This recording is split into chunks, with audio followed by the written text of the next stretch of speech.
오늘따라 멋있어 보이십니다. 가.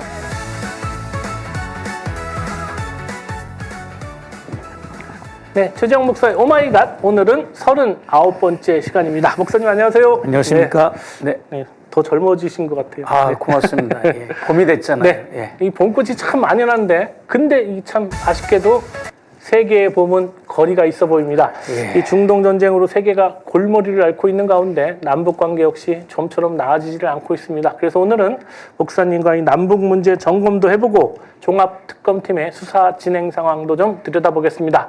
예. 먼저 어제 오전부터 이 종합 특검팀이 김건희 봐주기 수사 의혹과 관련해서 대검찰청 그리고 서울중앙지검 등에 대한 압수수색에 나섰는데, 자, 이번 압수수색은 어떤 의미인지도 궁금하고요. 또 최근 김건희 무혐의 그 보고서 쓴 그 검사가 도피성으로 미국 연수 중인 것으로 알려졌는데, 이 국내 소환 조사는 검토하고 있는 건지 이것도 좀 궁금합니다. 목사님 어떻게 보십니까? 네.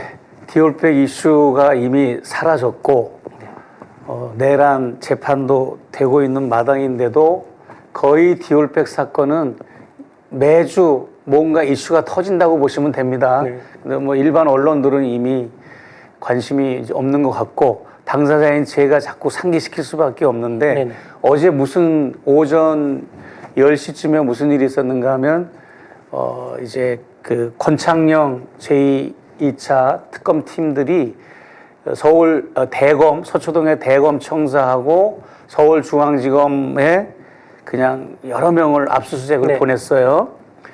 보내가지고 이제 그때 디올백 사건을 담당했던 검사들이 사용했던 PC를 압수수색하기 위해서 간 겁니다.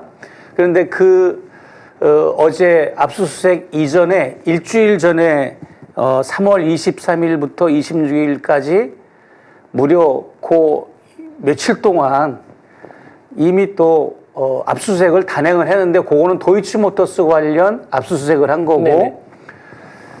그렇게 이제 3월 말에 이어서 어제는 디올백, 3월 말은 도이치에 관련된 압수수색을 한 거다. 그러면은 궁금한 게 있을 거 아닙니까? 우리 독자분들이. 네네. 작년 12월에 특검팀은 그러면 민중기 특검팀은 압수수색을 안 했냐? 작년 12월에도 압수수색을 했어요. 예.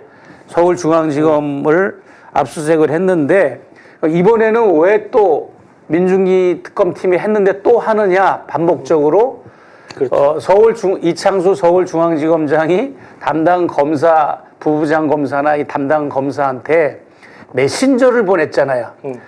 그동안에 판례를 가지고 무혐의를 그렇죠. 무혐의. 배려해봐라 네, 뭐 네. 이런 식의 그래가지고 그동안에 있었던 그래서 이창수 지검장과 관련한 것도 여기는 많이 있고 네. 그렇습니다. 그리고 결국은 이 사건 자체가 이번 종합특검팀의 사건 자체의 그 제목이 뭐냐면 윤석열, 김건희 그리고 박성재 법무부 장관에 대한 알선수재나 그 혐의에 관한 타이틀 안에 이런 수사를 하고 있는 겁니다.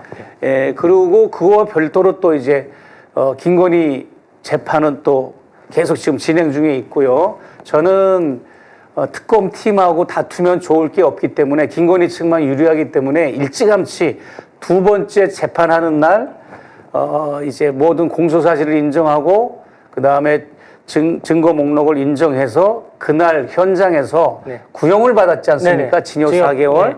그러나 이제 증인 요청 3시간짜리가 또 남아 있어요. 김건희 측에서 네네. 자꾸 이제 저를 귀찮게 해서 자기들의 무혐의를 입증하려고 그런 상황인데 또 이제 뉴스가 또 나온 게 뭐냐면 지금 도이치모터스를 담당한 검사가 미국으로 이제 연수를 떠났는데 말이 연수지 그건 도피성이거나 아니면 빼돌리기 그런 이제 연수였던 거죠. 그래가지고 특검 기간만 일단 피하겠다. 뭐 이런. 그렇죠. 그래서 지금 특검팀이 이 권창현 특검팀이 그 A 수사라는 사람으로 A 수사관이라는 A 검사라는 이니셜로 지금 나오는데 저는 대충 알아요. 그래서 누군지를 예, 그래서 그 검사를 소환하는 것뿐만 아니라 이번에 누구죠? 이원석 검찰총장, 그 다음에 A 검사, 네.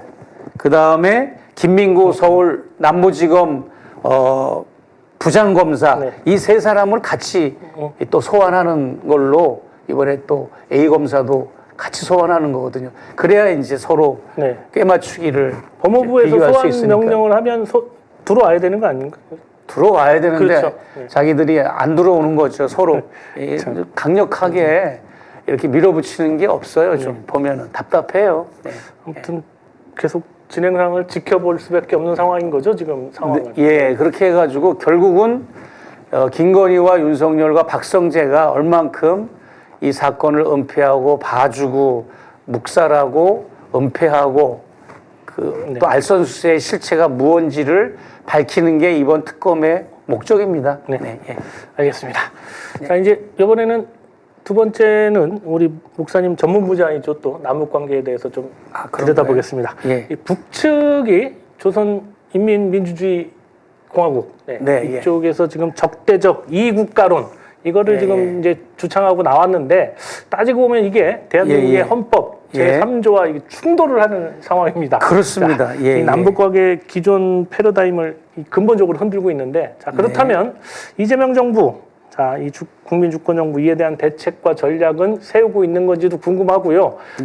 또 며칠 전에 이 와중에 이 정동영 통일부 장관은 장웅 북한 저 IOC 위원장 돌아가셨는데 타계 소식과 관련해서 추도를 또 했습니다. 맞습니다. 네, 목사님 또 이 일련의 사건들 쭉 연계되면서 어떻게 지금 생각하고 계신지 좀 여쭙겠습니다. 일단 장웅 그러니까 이렇게 보시면 됩니다.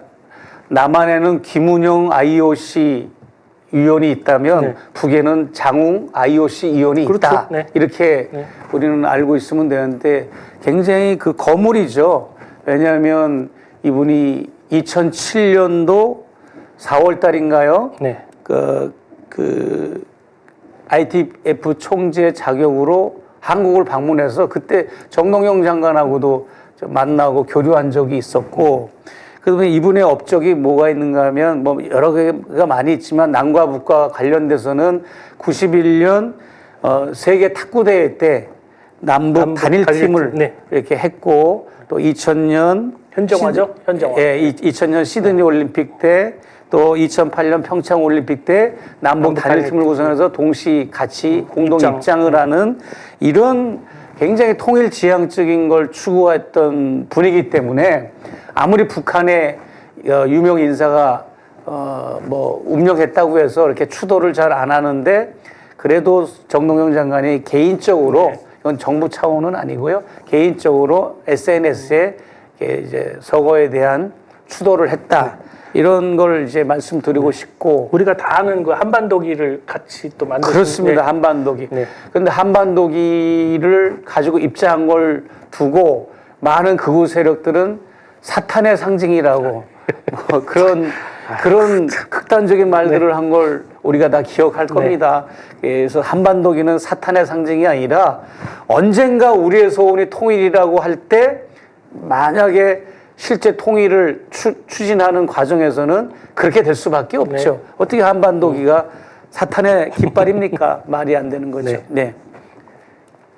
자, 다음 이제 헌법 제3조와 충돌하는 그래서 좀 해주셔야 지금 대한민국 헌법은 지금 북한을 한반도의 도서국가 부속 도서로 그렇게 이제 포함을 해놓고 있는데 마침 또 지금 헌법이 개정되려고 하는 그런 또 얘기들이 오고 가고 있잖아요. 대통령께서도 어제 국회의사당 방문할 때도 언급을 하셨고 그래가지고 이참에 광주 5.18 항쟁 사건이라든지 여러 가지를 이제 포함하고 수십 년 전 거를 30년 전 거를 아직도 쓰고 있다는 거는 이제 시대의 콘텐츠는 바뀌고 있는데 그래서 그렇다면 과연 대한민국의 입장에서는 이국가 체제론을 인정을 할 것이냐 또 인정을 안 할 것이냐 그 다음에 아까 말한 헌법 3조와 배치되는 문제는 어떻게 할 것이냐를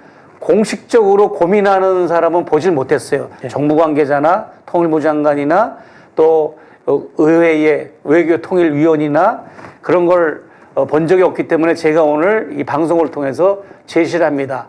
헌법에 명시화할 수 있는 특단의 대책을 좀 마련하고 그리고 나서 이제 헌법에 명시를 더 명확히 북은 1국가, 2국가 체제를 주장해도 우리는 그렇게 할 수 없다라든지 네, 맞습니다. 뭐 그런 거기에 대한 통일지향적인 방안을 좀 한국 정부가 이재명 정부가 제시했으면 좋겠다. 이제는 만들어야 한다. 네. 예, 그렇습니다. 알겠습니다. 네. 근데 이게 정말 잘못 건드렸다가는 또 이게 또 이 남북 관계 문제만큼 참 이게 뜨거운 우리는 감자 같은- 통일 지향 네. 쪽으로만 간다는 그 핵심 키워드만 붙잡고 있으면 됩니다. 예, 네, 알겠습니다. 네. 자, 그러면 다음 또 이제 말씀 좀 나눠볼게요. 이 미국 국가정보이라고 하죠. 네. DNI가 최근 공개한 2026년 연례 위협 평가라는 게 있던데 예, 그 예. 위협 평가 2026년 연례 위협 평가 보고서를 보면 자, 이 중국, 러시아, 이란, 북한 이렇게 4개 국가를 위협 국가로 예. 분류했습니다. 네. 특히 이 북한이 미국 본토를 타격할 역량을 갖췄다라는 평가를 했는데 자 이거 참 대단한 일이기도 하지만 이 목사님은 어떻게 평가하십니까? 일단 DNA라고 하는 거는 미국의 CIA, FBI 그 외에 국방부 산하의 뭐 여러 가지 네, 엄청 많은 네. 정보기관이 많은데 그 취합된 기구가 바로 DNI거든요. 근데 놀랍게도 윤석열이가 3년 동안 집권하던 용산 대통령 청사 바로 1m 지하 잔디밭을 파들어가면 네. 거기는 DNA가 관리하고 있는 광 케이블 같은 광 케이블은 아니지만 고성능 케이블이 매장이 돼 있어요. 매설이 돼 있습니다. 네, 네. 그게 북한하고 중국과 이런 도청을 하기 위한 여러 가지 정보를 입수하기 위한 그런 이제 서해 연평도 쪽으로 이렇게 그 청취 기구를 이렇게 연결이 돼 있는 케이블인데 그 주한미군이 다 철수해서 한 명도 남아있지 않더라도 그것만 관리하고 지키는 병사들이 필요하다고 이미 미국 측에서도 한국 측에서도 언급을 했어요. 그래서 그 DNA의 이런 보고서는 굉장히 그냥 추상적인 게 아니라 네. 사실관계가 확인이 된 건데 미국 본토를 타격할 역량이 이미 갖췄다고 보고 있는 거죠. 제가 봐도 북이 저렇게 매일 미사일 발사 실험하고 이런 이유는 하와이나 괌이나 또 마샬 군도 뭐 이런 이런 데를 이제 타격으로 이렇게 계속 실험을 하고 있지 않습니까? 그런 다음에 그게 이제 역량이 이제 갖춰졌기 때문에 워싱턴이나 뉴욕이나 뭐 LA나 특히 이제 미국의 백악관이나 국방성 여러 가지 그런 타겟 목표를 정해놓고 연습을 해오고 있는데 실험을 해오고 계속 개발을 하고 있는데 이제는 역량이 됐다고 보고서를 쓴 겁니다. 예. 더 걱정되는 것들이 많은데 이번 중동 전쟁을 봐도 안전한 전쟁이 일어나면 안전한 곳은 단 한 군데도 없다 이런 생각이 듭니다. 그래서 이 미국과 북한과의 이 협상도 잘 이루어져서 한반도에 평화가 좀 정착되기를 기대해 보겠습니다. 예, 네, 전쟁은 그렇습니다. 무조건 반대해야 되지 않겠습니까? 그렇습니다. 네, 예. 자, 오늘 목사님과는 여기까지 얘기 말씀 나눠보고요. 우리 최재형 목사의 오마이갓. 네, 오늘 우리 목사님 4월 달 재판 일정 좀 안내해드리겠습니다. 자, 우선 4월 21일 화요일입니다. 오후 4시 30분에 수원 고등법원 704호 법정에서 공직선거법 위반 명예훼손 재판이 있습니다. 자, 이것도 지금 계속 지금 어떻게 진행되고 있죠? 네, 지금 항소해가지고 네. 대한민국 역대 역사상 가장 많은 고액의 벌금을 제가 받았잖아요. 네, 네. 공직선거법은 가장 많은 게 200만 원, 200, 300만 원이고 네. 보통 90만 원 이런데 저는 2천만 원을 언도를 받았기, 선고를 받았기 때문에 항소를 한 상태라서 항소하고 나서 첫 재판이 네. 열리는 겁니다. 네. 예. 그리고 또 4월 21일 이후에 24일 날, 예, 그 주에 금요일 날 오후 3시 의정부 지방법원 3호 법정에서 열린공간 정천수의 김건희 명예훼손 재판에 검찰 측의 요청으로 증인 출석하십니다.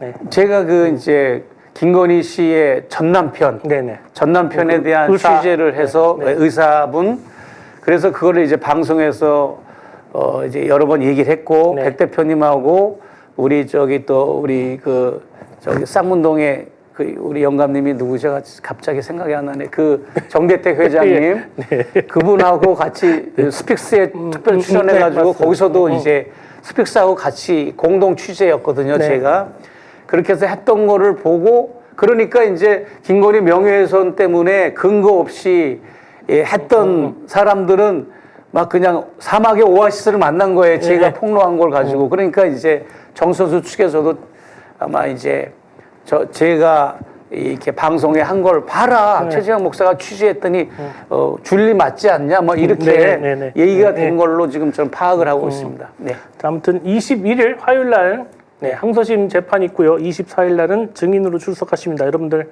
많은 관심과 기도 부탁드리겠습니다. 네. 자, 오늘은 목사님 기도 제목 없이 요걸로 기도 제목 알겠습니다. 목사님의 이 예. 법정 여러분들 많이 관심 기도 부탁드리겠습니다. 자, 신통할 오늘 여기까지 하겠습니다. 목사님 수고하셨습니다. 네, 자, 신통할은 고맙습니다. 다음 주 월요일 아침 6시 30분에 다시 찾아뵙겠습니다. 함께해 주신 시청자 여러분 대단히 고맙습니다.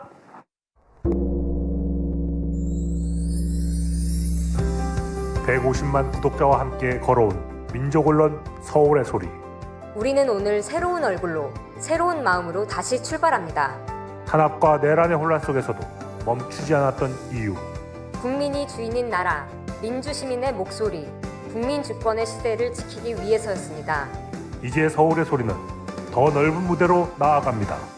언론을 넘어 영상과 소리, 현장과 기록이 살아 숨쉬는 새로운 멀티미디어 저널로 다시 태어납니다. 진실을 말하고 거짓을 바로잡으며 시민과 함께 만드는 언론. 그 사명과 각오를 마음에 새기며 서울의 소리는 오늘 또 한 번 새롭게 출발합니다. 함께 걸어온 길처럼 앞으로의 길도 시민 여러분과 나란히 가겠습니다. 서울의 소리. 우리가 다시 시작합니다.